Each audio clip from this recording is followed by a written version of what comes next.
About a year ago, Tool Assisted Speedrunner Jarlyk made a TAS of the Zero Geo Speedrun.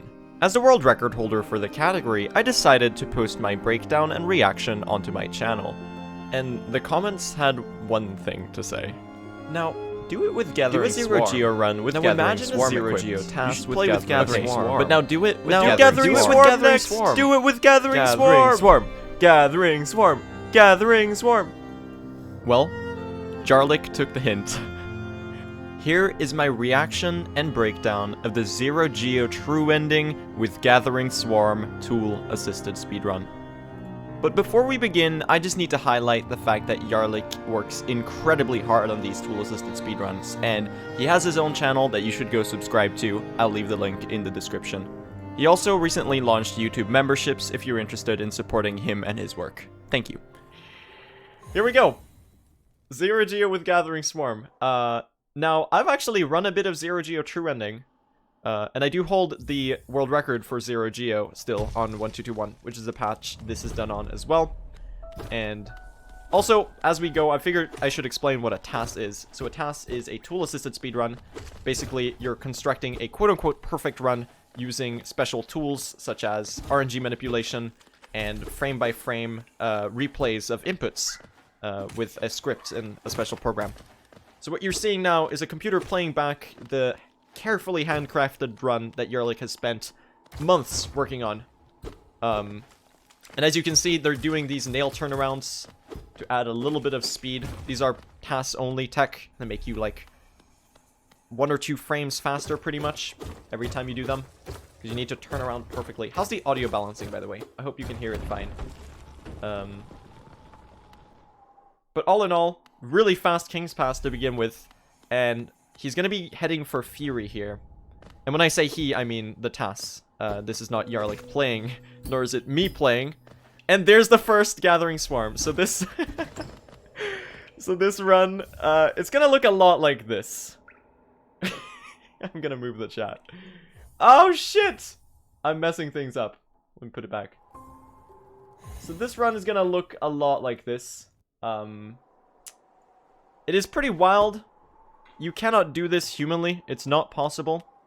And I think it's also going to be very gratuitous. At least that's what Jarlyk told me. That he decided to hit a bunch of Geo just for the meme, just to be cool, because he knows he can dodge it. Doesn't say hi to Elderbug, unfortunately. Which means that this TAS sucks, and I hate it now. But, as you might know, the big first crux of the Zero Geo run is going to be the Aspid Arena, where we have to battle these Aspids that are keeping us locked in place, which means we have to kill them, and they're going to drop Geo, right?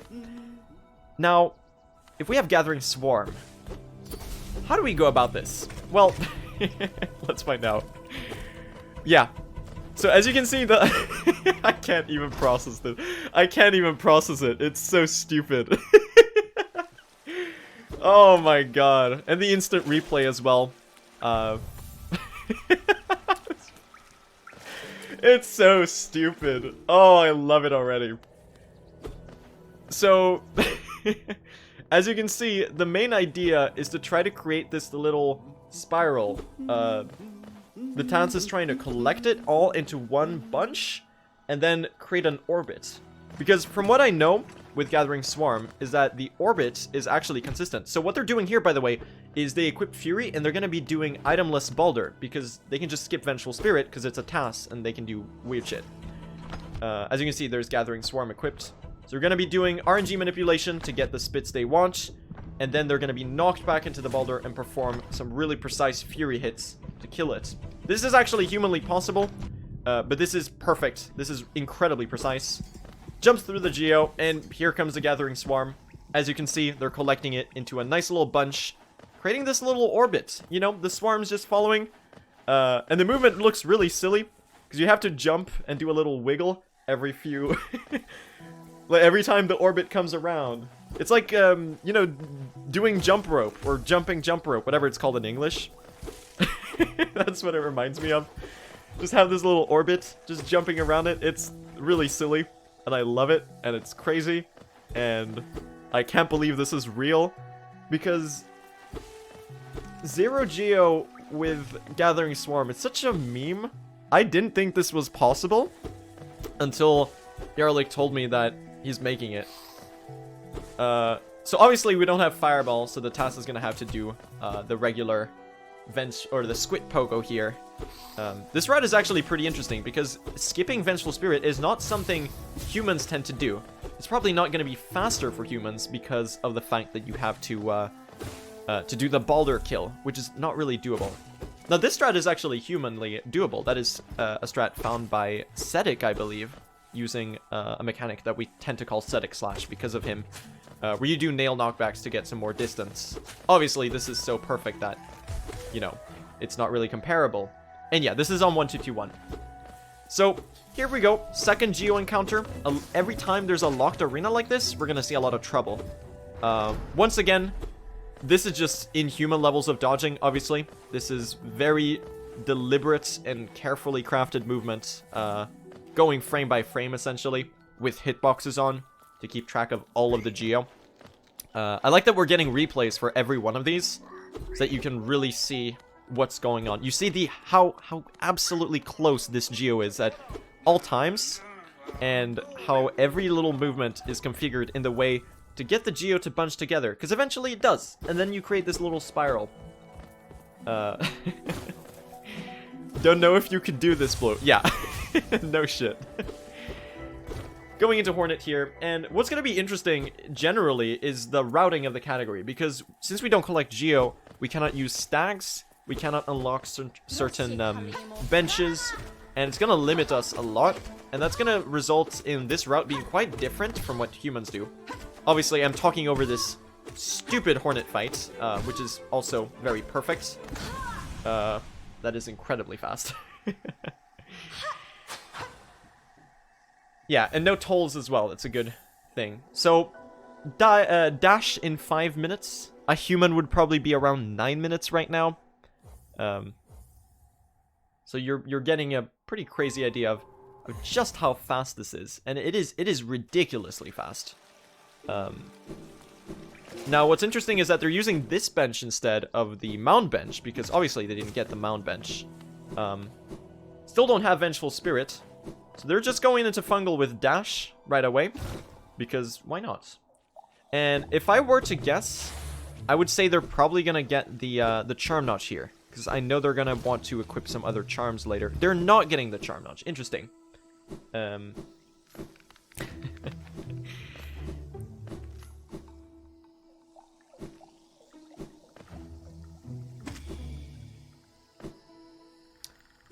So I'm curious to see how they're... Actually, this is 1221. Doing E-Pogo is really easy, even without Fireball. Yeah, this is a TAS.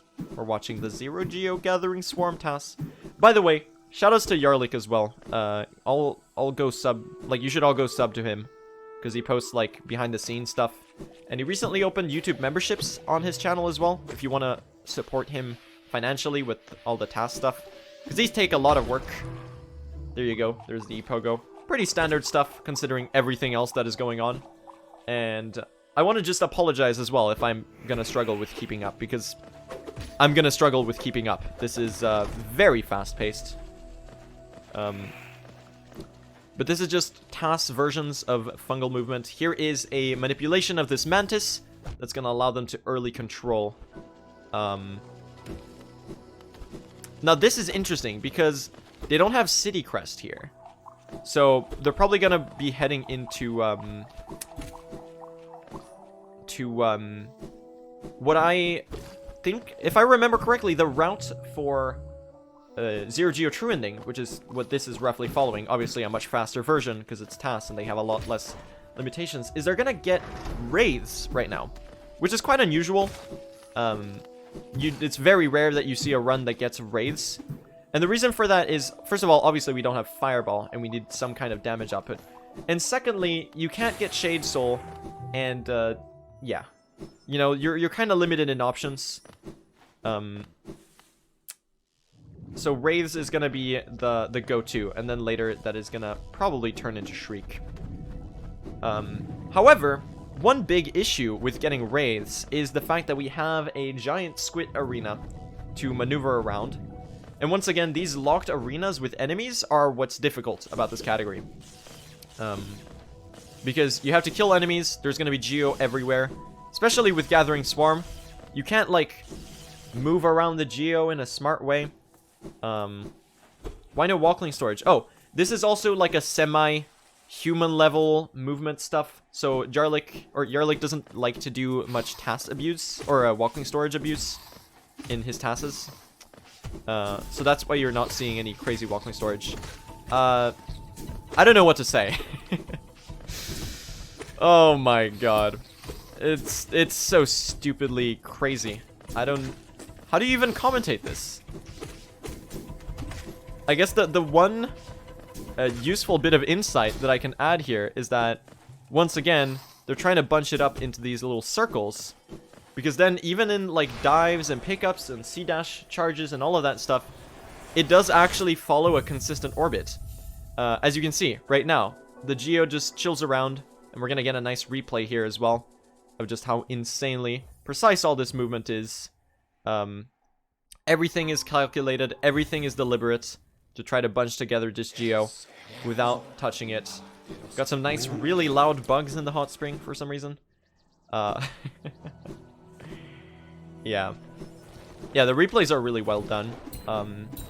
Jarlyk is also really good at the production quality of the actual showcase version of his TASes.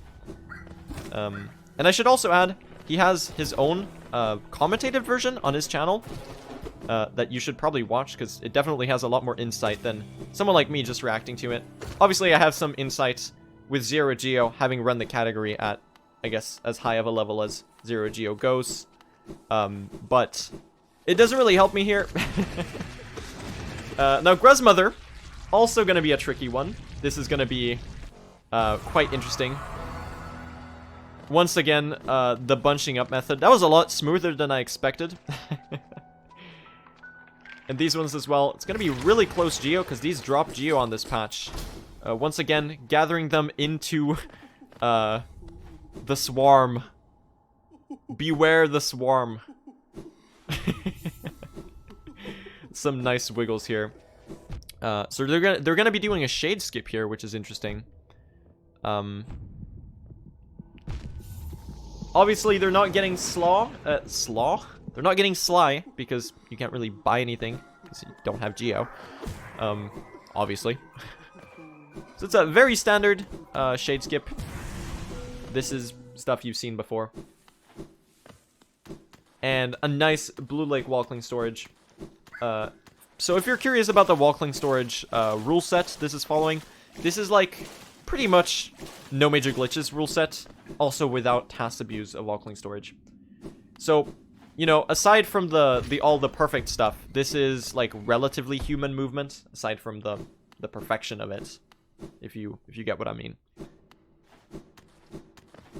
So you're getting some corner Walkling storage where it's cool and it's show-offy a little bit, which is kind of the point. You know, this is the TAS isn't meant to be like following human rule sets, because it's obviously not comparable. And Jarlyk took the creative decision to just have fun with it, because honestly, yeah, go ahead. You know, this is for the meme. This is for the showcase. TASes are just meant to look cool and to showcase like the limits, basically, or that's usually how people think of them. And I think that's wonderfully presented here. It's human movement, except for the bits where it isn't. Let me put it this way. The movement is theoretically human for the most part, except it's inhumanly precise. That's obviously a very weird simplification. See, stuff like that isn't obviously humanly precise. Like, all of these, when you're chaining Walkling storage, by the way, with every one of these jumps, you have one physics frame to jump again. As soon as you land, you have one physics frame to jump again and keep the Walkling storage state. So you can do Walkling storage changes, like humans can do them, but you know, it's a physics frame perfect input. It's like doing like 7 inventory drops in a row, and that's obviously never gonna happen consistently. You could do this, Blue? No. See, this is a little bit of gratuitous Walkling storage. I think this would theoretically fall outside of the no major glitches rule sets, but who cares? The point is just to have fun with it. And hey, at least he was nice enough to not include the loud clicking sound from wiggling back and forth to extend it.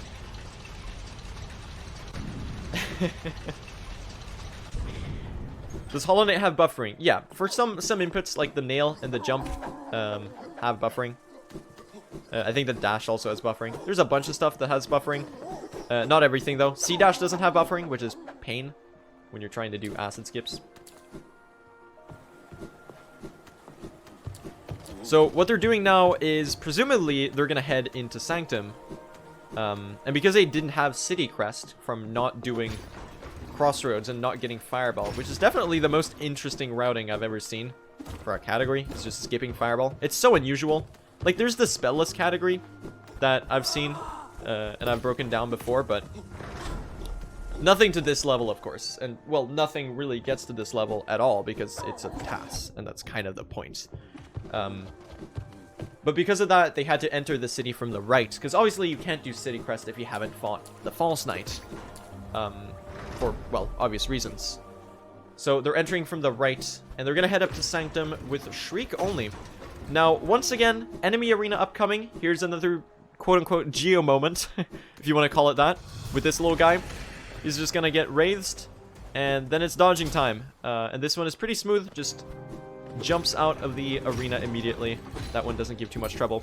Because this is 1-2-2-1, you can also do these lever skips. I forgot to mention in Watcher's Spire. But because this is 1-2-2-1, we don't have to do the Soul Warrior fight. You can just skip it instead. Yeah, and the movement is incredibly smooth. Like, when everything is frame precise, like, the jumps and everything are so beautiful to look at. Like, there's nothing that satisfies me more than, like, really precise jumping. So they're getting Spell Twister here. I'm assuming he's gonna Fireball everything just to mess with me. He's not. Okay. He actually does the fast thing here. Jarlyk told me that some parts of this task are overly gratuitous when it comes to Geo gathering. Or not gathering, but Geo jump scaring Twitch chat, so to say. Because it's just more fun that way. I'm expecting him to get the Watcher's chest, for example. No Fireball? Oh yeah, obviously. Sorry, I'm used to normal runs. So, very calculated staggers here to prevent death. An incredibly fast fight. Not too much to add there, except that RNG manipulation mitigates the fact that Soulmaster is an annoying guy who teleports a lot. You can just get some really fast fights on things that would normally not be possible because of RNG. Some of these strats are relatively human, though. They're just inhumanly precise, as I've said before. I feel like that's the best summation of No Major Glitches TASes. It's theoretically human, but inhumanly precise. It's obviously not human. That's kind of the point. The design is very human. Exactly. That's a good way to put it. Thanks, Marcus. So dive here at 15 minutes. Unreal dive time. Especially with such an odd route compared to other categories. Now, here's the most notorious part of Zero Geo as a category. It's the dive escape. But first, we're getting a curveball because this is true ending. Well, we need essence. We need 1800 essence by the end of the run. I kind of forgot about that. This is actually a true ending run, obviously. So we're gonna see early Soul Tyrants, and they're gonna get down to Fury right here at the same time as dealing some good shrieks. Now, I want you to take note of how insanely fast this fight is for how low the build is. It really just puts into perspective how crazy this, the power of RNG manipulation and the foresight that it gives you really is. Because if you know where the boss is, you can just, like, constantly be dealing damage. And this is, like, a very weak build. You have, like, nothing, essentially. You have Fury. That's what they have equipped right now. Fury and Wraiths. And this is still gonna be pretty fast.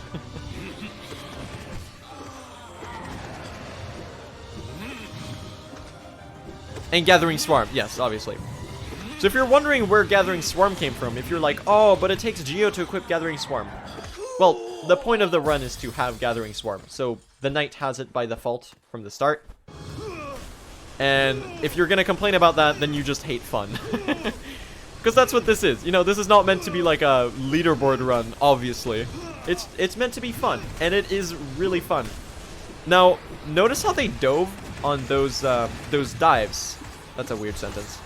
Notice, notice how the knight dives on the tyrant's dives, making sure all of the hits connect by diving through them as they dive, and then using the iframes to not take damage. Very interesting stuff. I wish I mentioned it earlier so that you could take note of it while it was happening. I would pause, but I'm trying not to pause just for the sake of fluency. And yeah, as I was saying, the dive escape. The most notorious part of a Zero Geo speedrun. This is pain with Gathering Swarm, evidently. This is pain normally as well. On current patch, it's fine because you can do consistent fake dives. But if you're gonna kill everything, you know, it's terrible. And as you can see, Jarlyk is just killing more things because there's no way to get around them. And you have Fury, so what are you gonna do? Yeah, there you get the replay. I feel like a lot of these sections really speak for themselves. They're absolutely fascinating, though. Like, it's so hard for me to explain just how insanely excited I am about the fact that this exists. Also, they dive, since they didn't do Soul Warrior before, they dive into the arena, and they're met with this Geo Wave. And they're actually going to leave to the right, because the left side exit is blocked. I believe that's a soft lock. You can't actually do that, because you need to enter that from the left. Really interesting walkling storage there as well. As I was saying, it's so hard to convey just how excited I am for this. Like, the Zero Geo Gathering Swarm meme, it was just a meme, right? It's a meme. This is one big meme. But it's like a meme taken to the most insane level of seriousness by, you know, by actually being put together. Now, they're doing pretty standard Zero Geo routing here, because they can't get the storeroom stag, so we're leaving city towards the left. And it actually doesn't matter that we have never entered here, because the exit is through the top, so we don't need to have city crest for this. Now, this is going to be interesting. We haven't hit any of these levers. So we're gonna see some walkling storage movement. I believe that is also no major, or that's technically major use of walkling storage. It's not really allowed, but hey, it looks really cool. So you know, this is for fun. You think that one is legal? Wouldn't you have to travel above the platforms, or have hit the lever at least for that to be allowed? So interestingly, they're going to Elder Who right now on the way up. There's a path above. Does that technically count as... anyway. I'm not going to ramble about walkling storage rulings because they're already as confusing as they are.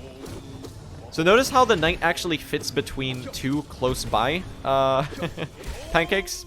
Very, very fast Elder Who fight. Also cool how they opened their inventory at the very end to stop their dash so that they didn't fall into it. I thought that was really neat. And on 1221, you can also do these Dream Nail early controls on Dream Warriors. These are performed by buffering another Dream Nail after doing your first one, and it gives you control of your character.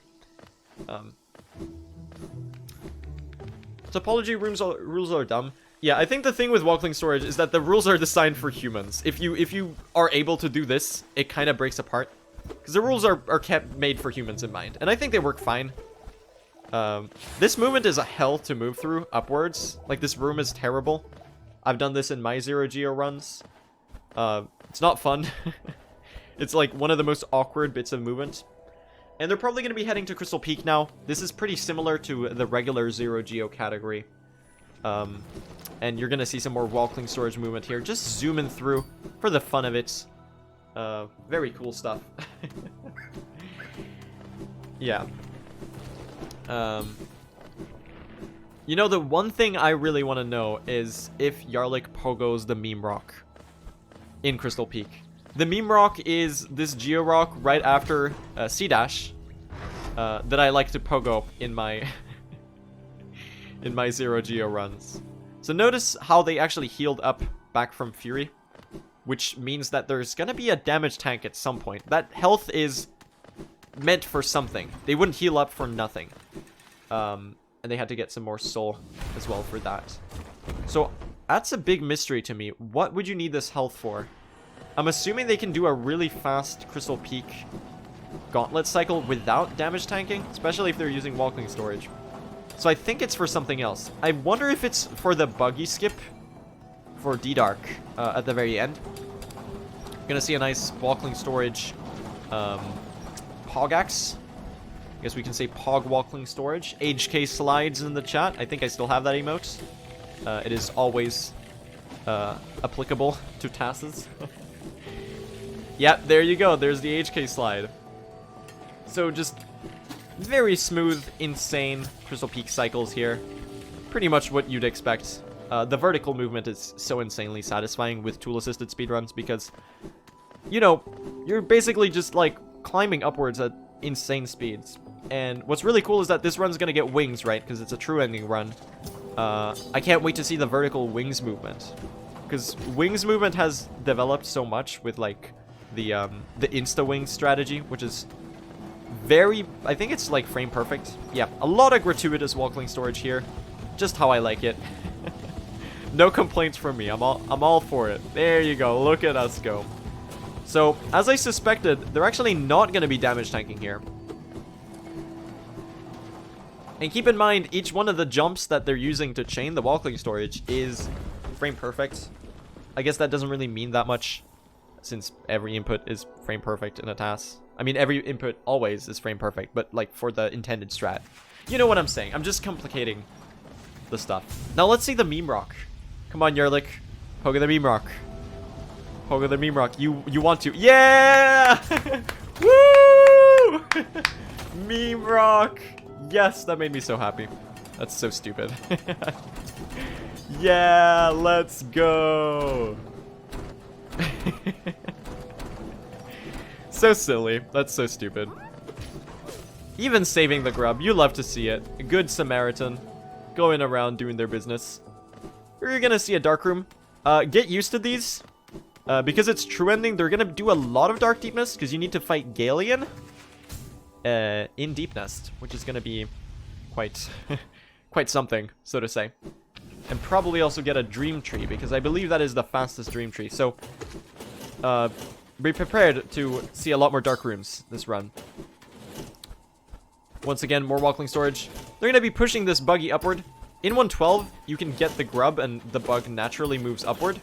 If you're not doing that, and if you're on 1221, this buggy is really awkward to maneuver. So you get some really strange movement when you're trying to hit them upward.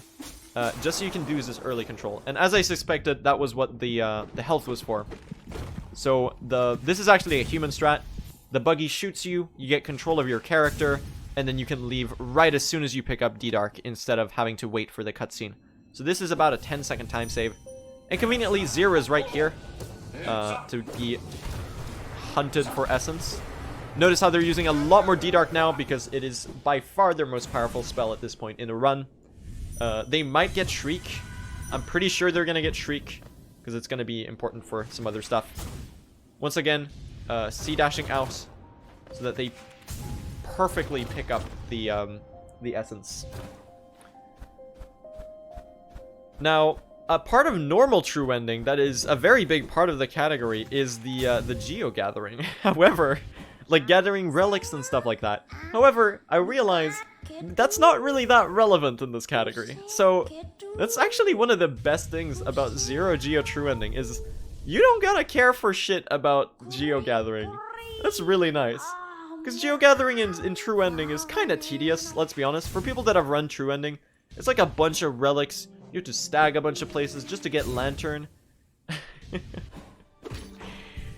So what they're doing there is they're getting Dream Wielder, and they're gonna overcharm Twister now. Because at this point, Fury is a little bit obsolete. The nail is by far outweighed by the spell damage that is provided by D-Dark. And even though you can't get Shaman Stone because it costs Geo, you're still going to be able to pack a very hefty punch with that. And notice now that they have C-Dash, they're using a lot less walkling storage to move. Because a walkling storage prolongs the dash velocity of your character. And some numbers for you that don't really mean anything. A dash moves you at the speed of 20 game units per second. And a C dash moves you at 30. But you know, you have a charge time, and then the C dash keeps moving you at 30 forever. Sharp Shadow moves you at 28, I believe, and just walking is 10 or 15, maybe 8, actually. So there's some values for you. And as you can see, you would much rather keep a 30 for a long time than keep a 20.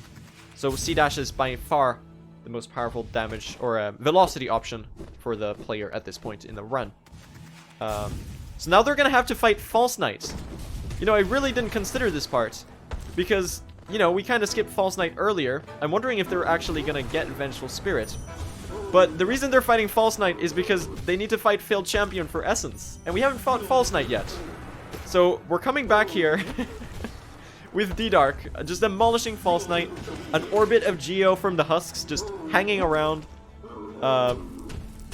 As you can see, if you stop moving and you get the Geo in the correct way, you can actually get a consistent orbit.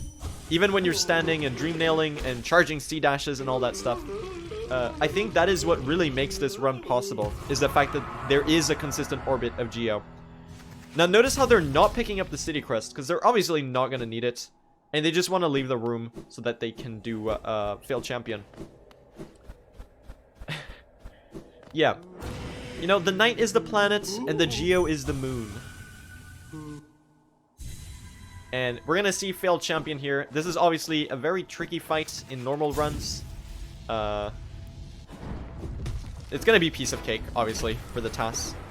Notice how they're making sure all 3 dive hits happen as the knight comes down on top of them. Very precise stuff.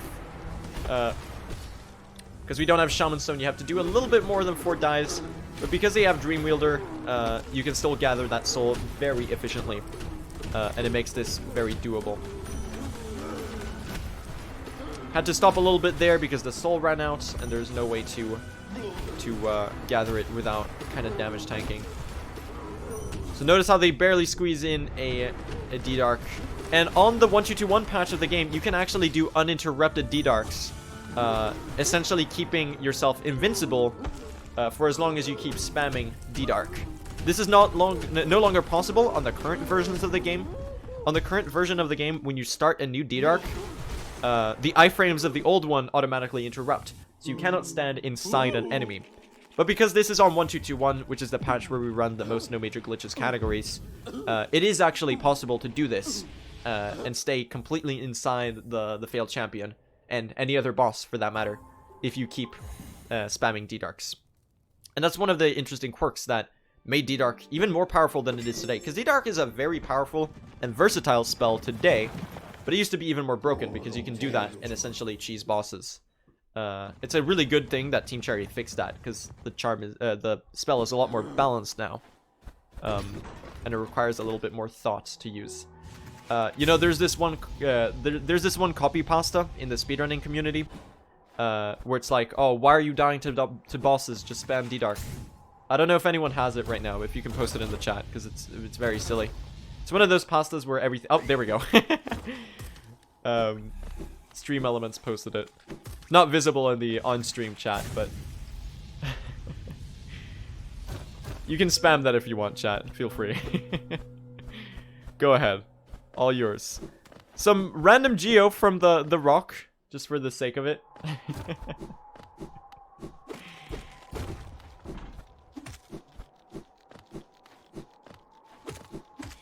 Gathering some soul. They're going to be fighting Gorb here. And they're going to be doing an early control after that. So notice how they're using D-Darks on Gorb. And they're being very careful to push Gorb to the left so that they don't D-Dark the Vengefly. And the reason for that is because they're going to be damage tanking off this Vengefly to gain control of their character. So that they can quit out as soon as the essence is picked up. Because otherwise you have to wait a few seconds to be able to access your menu after collecting essence. So that is a strat that human runners do as well. It is very unusual to see a D-Dark Gorb fight, though. So that's something you're only getting here. Why are you dying to bosses? You should just be using Descending Dark. Descending Dark gives you iframes, which stop you from taking damage. It also does a lot of damage. Stop dying to video game bosses and use Descending Dark. There you go. There's my D-Dark pasta reading. So here's Dream Gates. They've collected enough essence for that. You love to see it. You read it so well. Yeah, I tried to implement the little breaks for when the emoji should be. So if I want to edit it in post and add like a vine thud in between all of those, I can do that. So they're collecting essence here because they're going to be using a lot of Dream Gates for routing. Obviously, you have to depend a lot more on Dream Gates in Zero Geo True Ending than in a regular True Ending run, because once again, you don't have access to stag stations.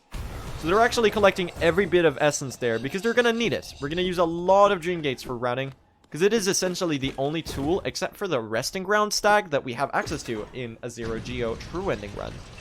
Regardless of Gathering Swarm or not. That's just like an extra challenge modifier. And you cannot get No Eyes. That's another very good point. Thanks, Jarlyk. That's helpful.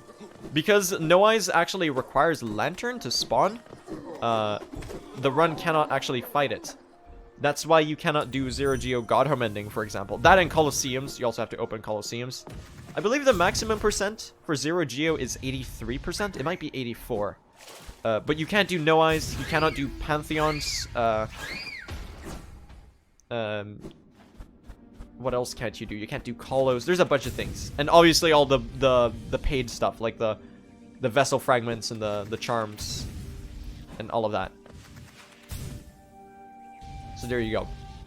And there's a nice acid skip. That one is also doable by humans. I mean, every acid skip is doable by humans.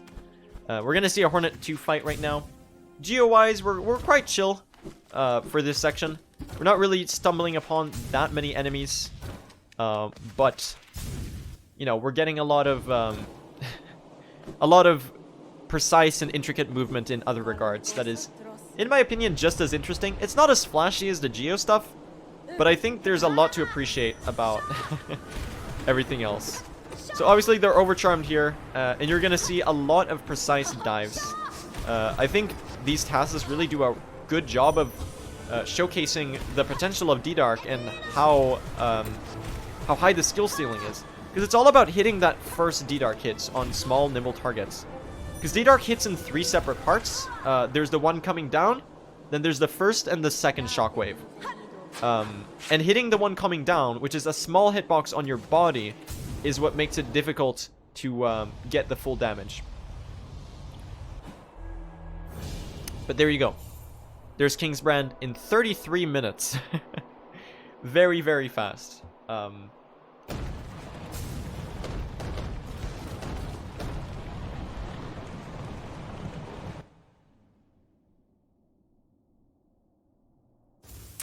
But yeah, just a cutscene here, and once again, I'm just gonna say it. Shoutouts to Jarlyk, this is insanely cool. These tasks are always a joy to watch, and this one in particular is so awesome for me as someone who has run Zero Geo. It is just really, really fascinating, and I'm stunned that this is something that exists. Like a child on Christmas Eve, you know? I believe they're going to be going down and not collecting Ismust here, but they're actually going to the Ancient Basin, because we are doing Broken Vessel and Lostkin and getting wings, as well as heading down into the Abyss, probably. So if I imagine this correctly, there might be a Dream Gate set. Actually, they might just C-dash, because they might want to keep the Dream Gate over in City. Yeah, it seems that is the case. So obviously they're not buying the bench here. They're just going to C-dash back after collecting what they need. So the Moloch Arena here. Geo-wise, there shouldn't be any Geo, but there actually might be. I'm trying to think. Oh, where did that come from? Surprise Geo, I guess. Okay, that came out of nowhere. What a jump scare. It's a random bit of Geo coming out of nowhere. The crawler dies. Oh, that's interesting. Geo jump scare. So you have the trans dash right there. Very smooth movement. And obviously the Geo is gone because they left the room. But with these little post views, so to say, you can really get a good idea of how close everything is. Because when you have hitboxes, you can just make everything way too close for extra precision. Once again, D-Dark shown off at its most optimal level with the 1-2-2-1 mechanics. Oh, getting a nice essence there. I wonder if that was manipulated randomly or if that just happened and he decided to keep it because, well, it was neat and I guess technically a time save. If you wanted to optimize insanely for essence, you would do it on every enemy you kill until you have enough so that you don't need any dream trees. But remember that essence is a 1 in 200 when you have Dream Wielder and 1 in 300 otherwise. No one wants to spend months trying every single enemy kill until they get essence. There's just no point in that for like a marginal 0.2 second time save. I'm actually really curious about how this Larkin fight is gonna look. My guess is that it's gonna be really interesting. So obviously D-Dark is gonna be the way to go. I'm assuming they're gonna stun lock. It is not 1 in 500 and 1 in 100. It is 1 in 3 and then 1 in 200. And then if you have used more Dream Gates than you've collected Essence, it is 1 in 60 and 1 in 40 with Dream Wielder. I've studied this. I run 112. Trust me. So as you can see, as I expected, it's a stun lock. Also using some Dream Wielders there. I think that damage tank is actually semi on purpose. And the reason for that is because we're going to be doing a death warp by the end of this fight. Where we want to die to this guy here to be able to save a little bit of time. Because if we die after the boss is considered dead, you can actually leave the arena faster. So as you can see, they're setting that up right here to die to the ghost and then leave the arena slightly 2 or 3 seconds faster. I think it's less on this patch, but it's a little bit faster than it would take to wait for it. So collecting essence right there, 1320, only 480 essence to go. And obviously they're going to C-dash back now, and they're probably going to be doing Abyss right now, because they already fought Hornet, we already have the King's Brand, and now you have 0 masks. Huh. That's an interesting UI glitch, probably from the frame perfect Larkin Death Warp. So we're probably going to see a Walkling storage on the big door here. Yep.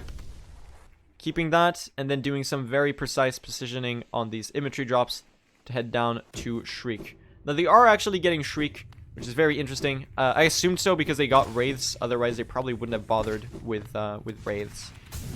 And the reason they didn't C-dash there is because they're gathering Soul for the Shriek here.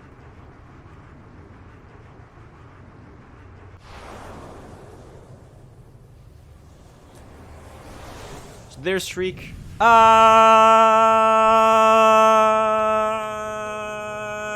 Abyss Shriek.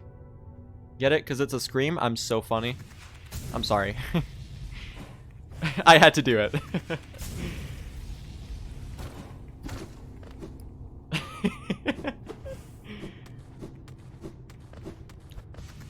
Nice Walkling storage movement and some nice C-dashes here. I'm curious about the sibling climb, how that's gonna look.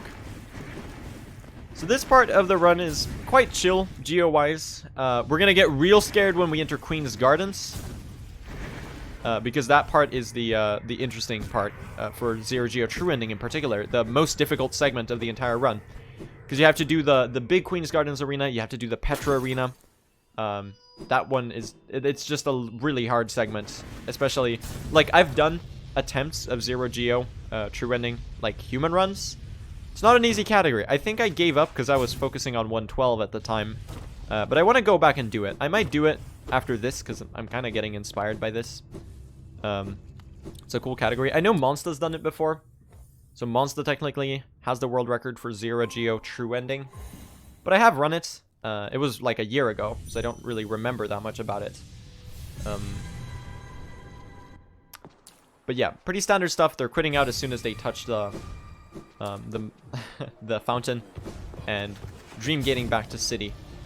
As you can see, this city dream gate is pretty central. It reminds you kind of like a 112% run in that way, and 106, where you usually keep this kind of city dream gate. I mean, you do that in regular true ending as well. But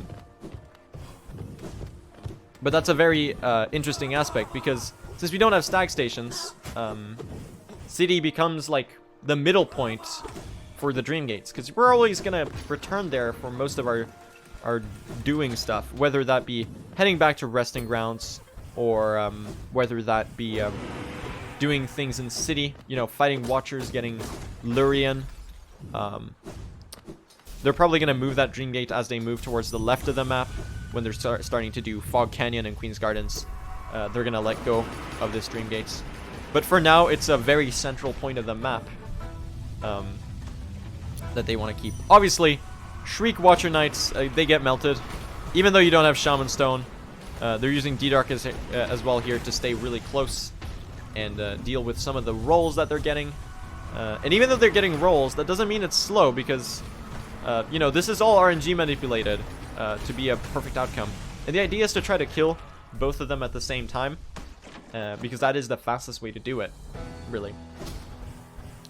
As you can see, this incredibly satisfying wings movement. Get the chest. Get the chest. Yes! Oh, yes. Oh, I love that. I do that in my runs as well. It's very silly.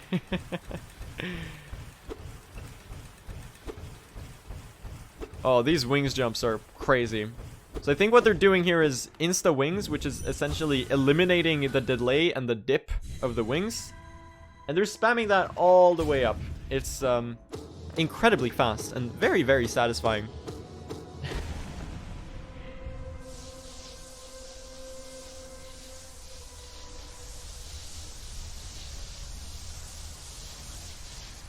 This is just such a joy to witness, though.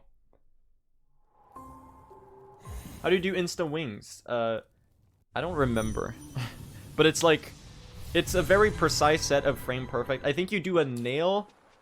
You release and re-release wings or something. You press it and then release it and then repress it on the frame after.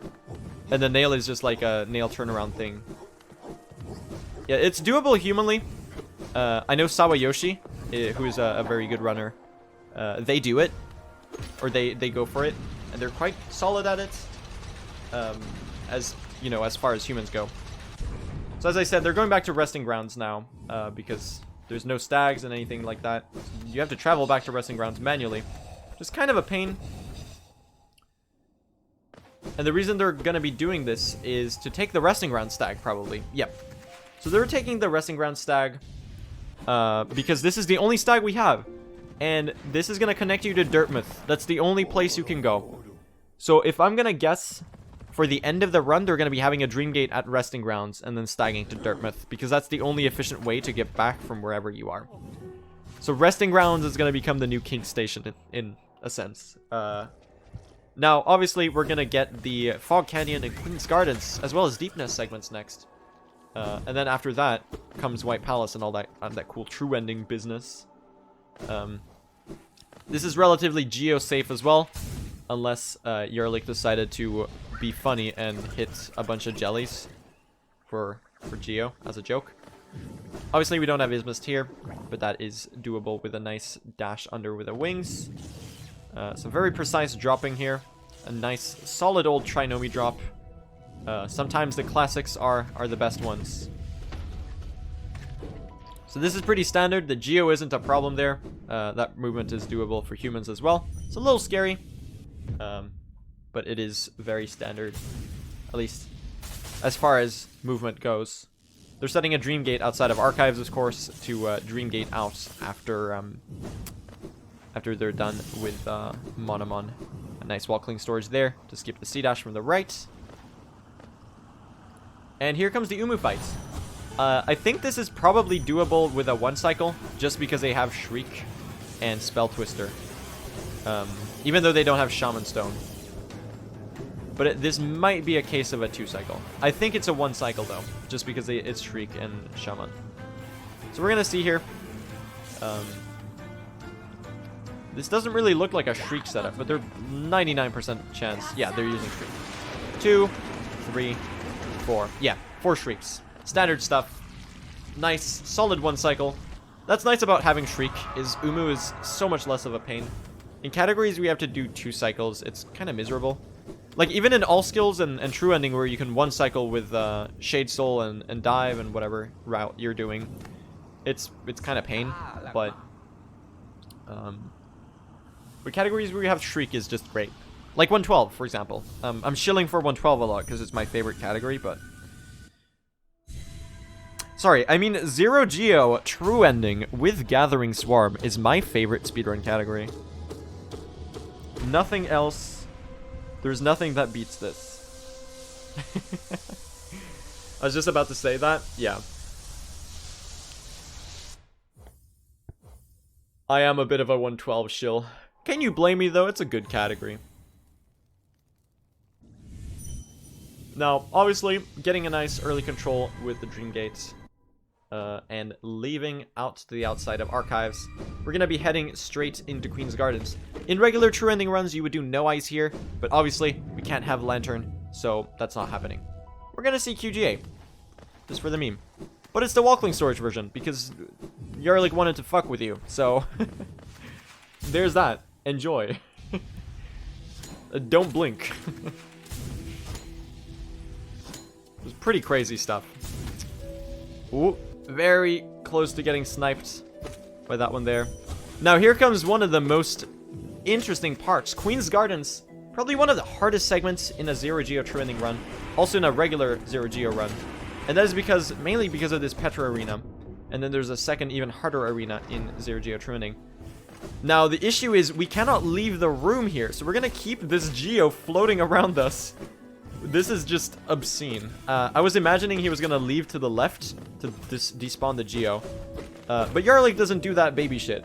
Jarlyk goes all in and just creates a Geo orbit and goes to town. Just goes and explores. Yeah, I would imagine the hazard warp is not doable because you're going to spawn and then the Geo's just going to fly in your face while you're stunned on the ground. So they're setting a Dream Gate here as well to return to after they're done with Queen's Gardens and Trader Lord. I'm assuming they're probably going to fight Marmu as well for the Essence because they kind of need it. Now, here we go. This arena is the most batshit crazy part of this run, for sure. There's so many enemies. There's so much Geo to dodge. Like, this is hard when you don't have Gathering Swarm as well. This is really difficult. Definitely the hardest arena. I don't know what to say. Look at the giant, like, ball of light following you. The night sure must be really appetizing to the Radiance right now, because that is one big light. Oh, look how perfectly calculated that movement is. Just, like... trying to maneuver the orbit. Yeah, we're getting a nice replay here while we move up towards that. So they're not going to be doing Marmu, interestingly. I'm assuming the Geo, or the Essence need has been eliminated by the fact that they did Trader Lord.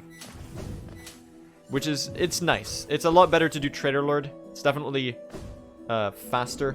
Especially since we can't do No Eyes either. It's a smarter route to do Trader Lord. Or sorry, to do, what am I saying? Soul Tyrant. I'm saying Trader Lord. What am I doing? Yeah, okay, so this is a weird little trick.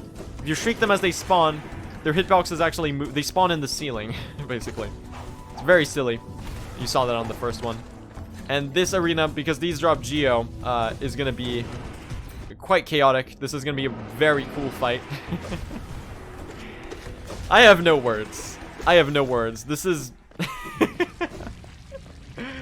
I have no words. This is insane. And escapes the Geo. Look at that maneuvering. Look how close everything is. The interesting thing is when you have this giant ball of Geo, and then there's more Geo that drops, and you have to try to merge the random Geo coming from everywhere into your ball of light, essentially. The screen skip is quite hard. That's really interesting. I'm surprised you implemented it. I thought that was going to be a thing that wouldn't be possible because you would have been knocked back and lost control of your character. So I'm assuming the timing on the scream skip of making sure that it happens when the orb is in a certain place is what was the most interesting.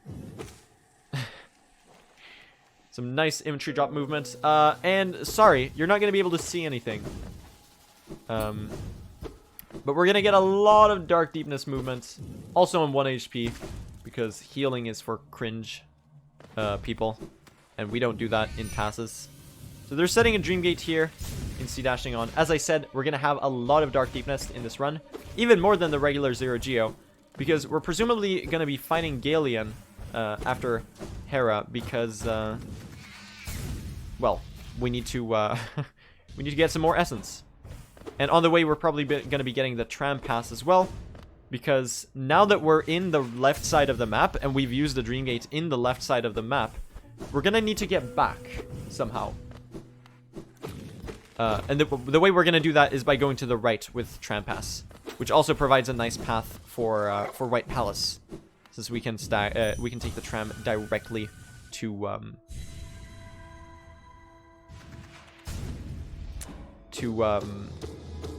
the fuck is the place called?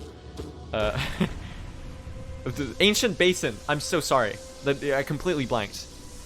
We got Hera here. Third Dreamer. We're done with the Dreamers. But first we're going to have to climb all the way up to resting grounds after getting the essence we need. Because obviously, we're going to need to get the... gonna need to get the Awoken Dream Nail. And we don't have stag, so you can't just stag over to resting grounds from Hidden Station. It doesn't work like that in this category. So we're gonna Dream Gate out. The reason we don't Dream Gate inside the Beast Den is because you cannot actually use Dream Gates in there. It's a mechanic that Team Sherry added to make it a little bit scarier. No, they're actually doing it. See, because they don't do no eyes in this run, we need to make up for the Geo somehow. And also with all the Dream Gates we're going to be using for rutting. They're just doing a Dream Tree in the dark. Why left side after Hera? Because it's faster and you can shade dash through the Devout. This is stupid. I love it. Oh my god. I don't know how much you can see. I can actually see it pretty decently because my screen is relatively bright. So the little light that there is actually quite well visible. So we've collected some essence right there. Setting a Dream Gate here and heading up to Galian as I expected. Imaginal, thank you for the sub. This TAS is insane. Yeah, shoutouts to Jarlyk. Once again, Jarlyk has his own channel. He's posted his own breakdown of this there. You should all go watch it. And he has YouTube memberships now. So if you want to support him and his TASes, do that there. I'm certainly gonna. Awesome stuff. So Galian gets pretty destroyed by shrieks. That's standard stuff. Now, notice how they're going to continue out here and head for the tram pass. Because we're going to need that to leave, obviously. Now,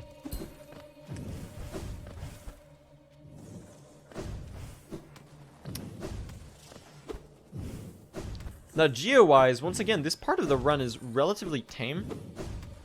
Which is a nice breath of fresh air. From, well, the rest of it, so to say.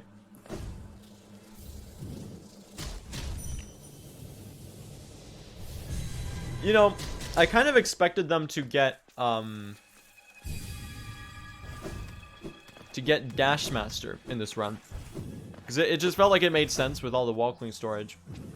But what I'm suspecting they're going to do, what I actually know they're going to do, is they're going to get Sharp Shadow.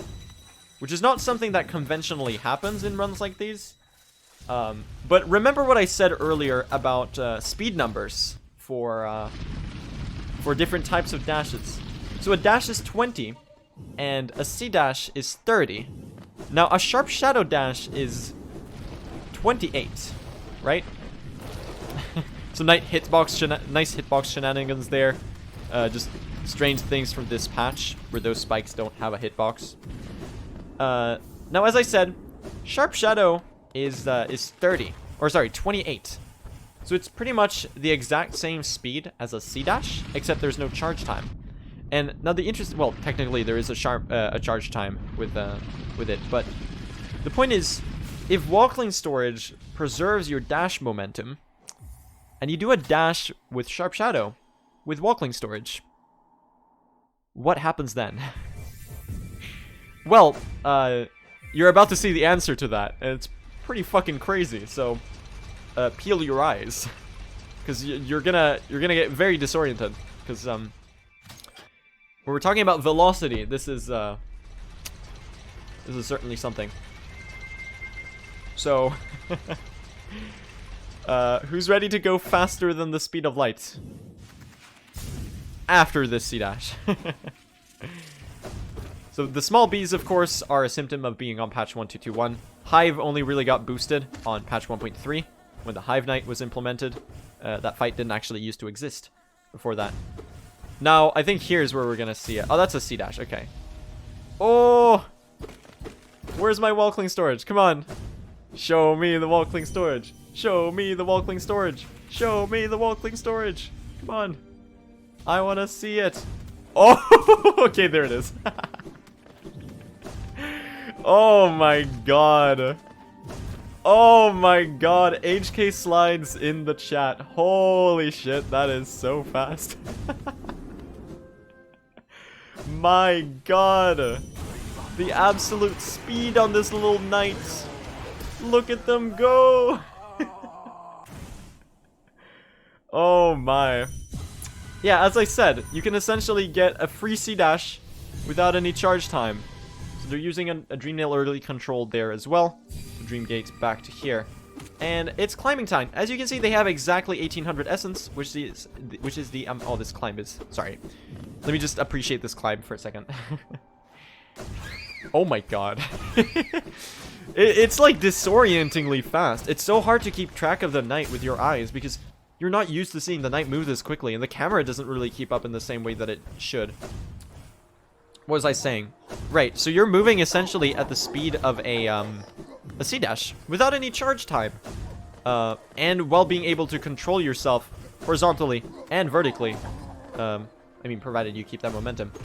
So walkling storage, when done with TAS levels of precision, is really something. It's quite fascinating.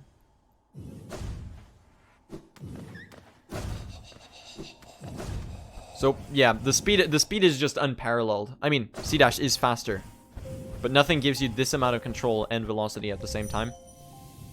So as I suspected, they're gonna be setting a Dream Gate here, probably for later when they come back. They're probably not gonna use it right now, but this is gonna be the very last anchor point of the run, and I think we're reaching kind of the end stages, where we're coming towards the end game of the run, when we're picking up. We're going to White Palace essentially. We're picking up King's Soul, and then we're heading to Voidheart. And after that, we're going to fight the Hollow Knight and the Radiance, and that's going to be the end of the run.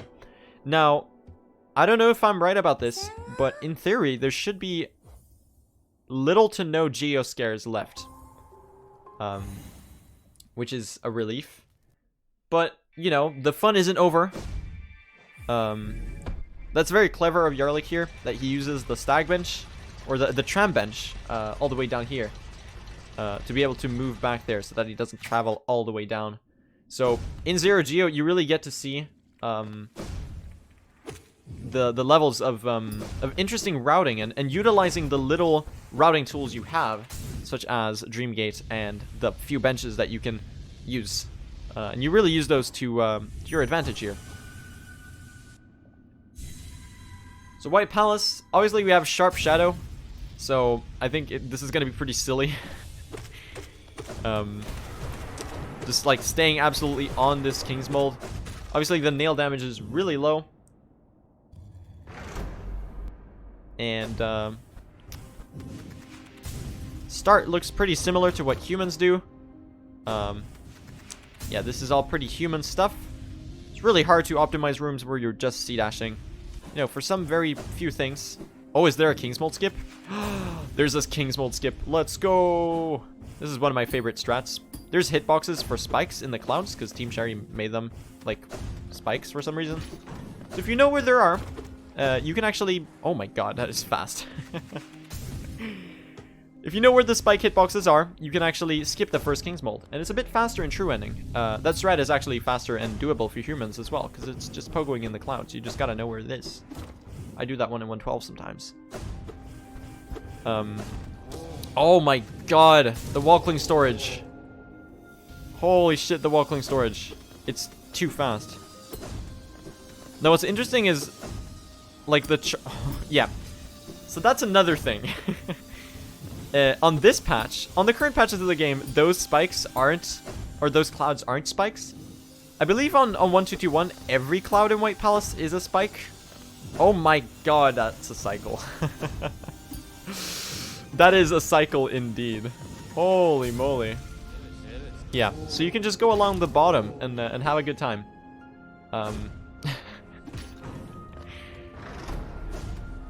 There's another Walkling storage with Sharp Shadow. This is insanely fast.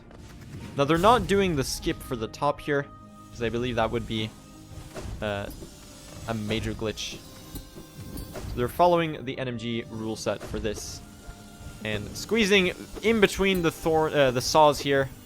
You know, nothing can stop them. The knight is just, they're doing their thing. They're going across. They don't have oh. No, I know there's no stall ball. That's not on this patch. But, I was talking about Walkling storaging up. V.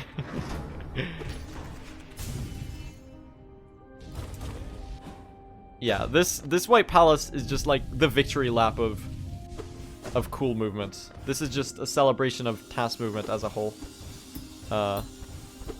The wings climb is probably my favorite part of it. Like, as cool as the Walkling storage stuff is, I'm way more fascinated by the precise vertical. Wow. Oh, wow. Oh, this is a room. Oh, this is a room and a half. Oh my god.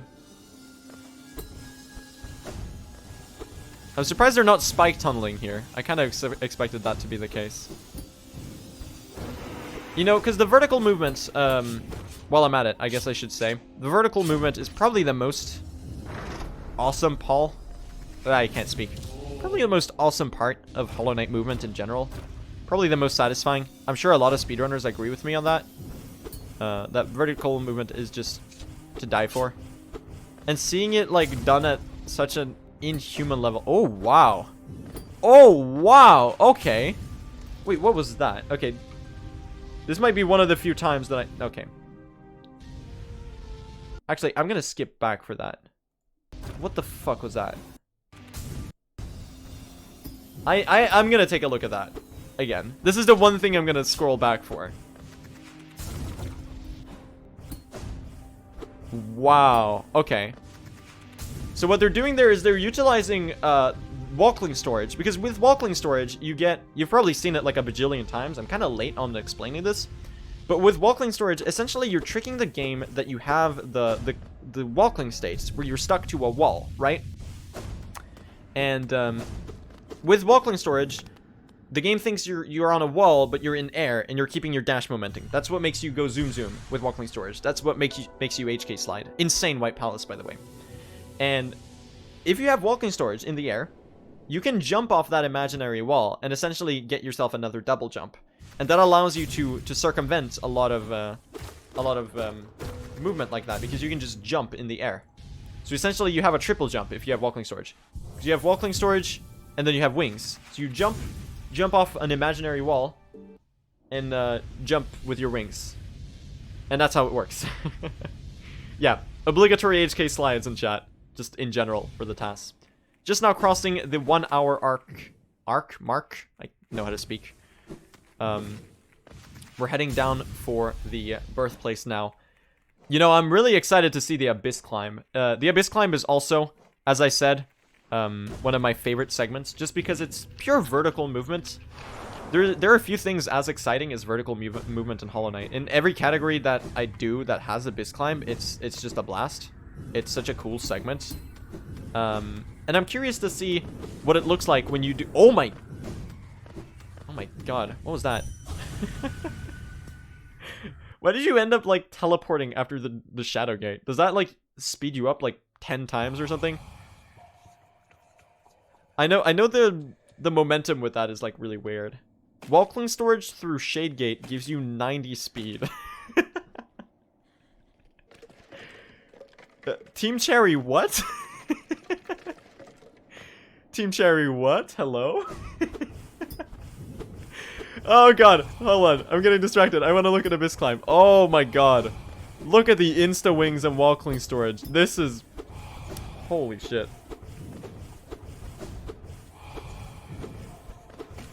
Notice how the music is like barely started. My god. Yes, real talk. The jump before entering the birthplace is to have the full momentum. It's called a pre-jump, and we use that for a lot of vertical transitions where we're going downwards. Where you jump around a corner so that when you start falling, when you like go past a corner, you have like your full fall velocity, essentially.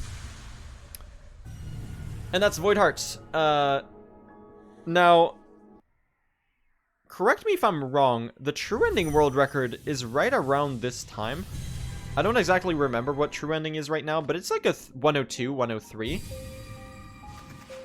So this run with 0 Geo and Gathering Swarm, this task with 0 Geo and Gathering Swarm,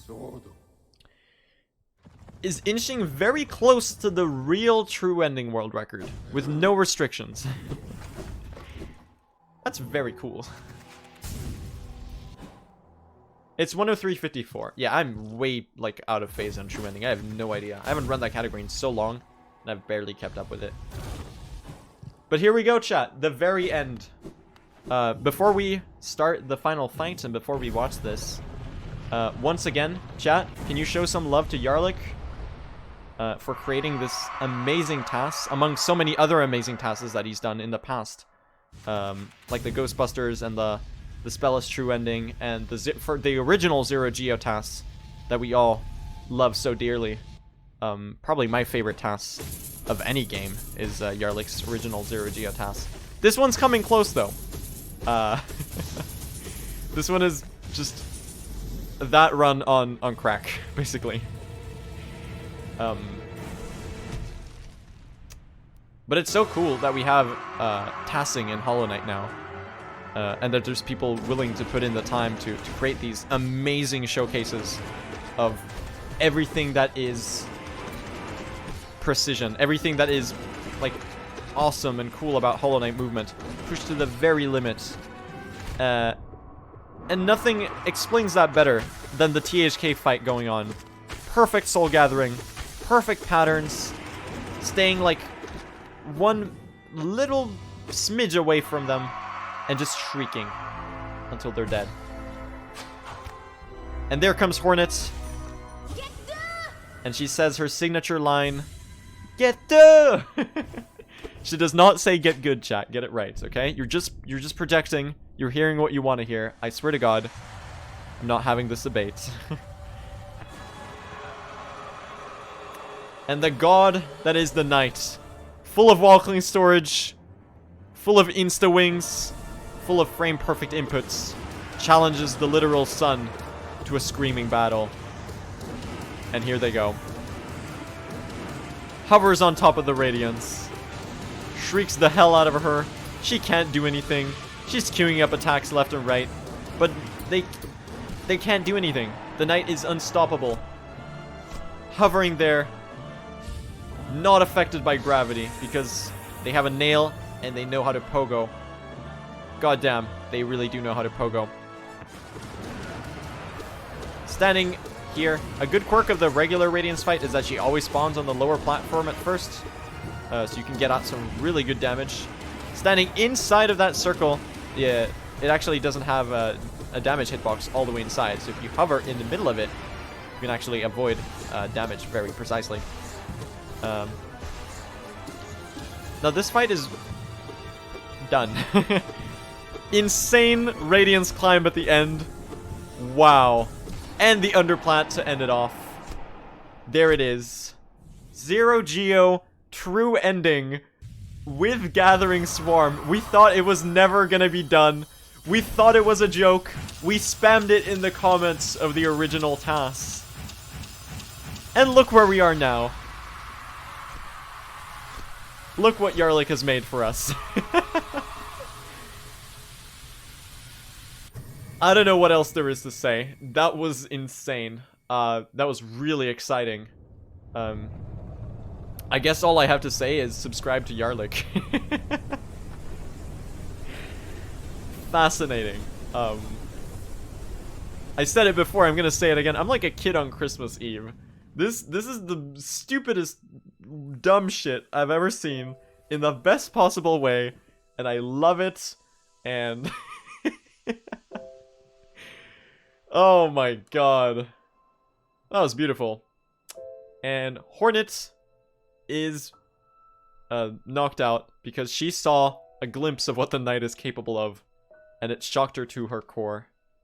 But unfortunately, the knight went all out, did one too many wall cling storages, and bumped its head on the wall, and now it's fucking dead. The end.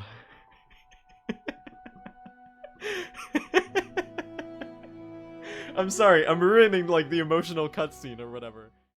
Okay, Jarlyk. Now, do it with the mod that adds a Geo rock stuck permanently on top of the player so that anytime you swing your nail, a barrage of Geo flies out straight onto your face.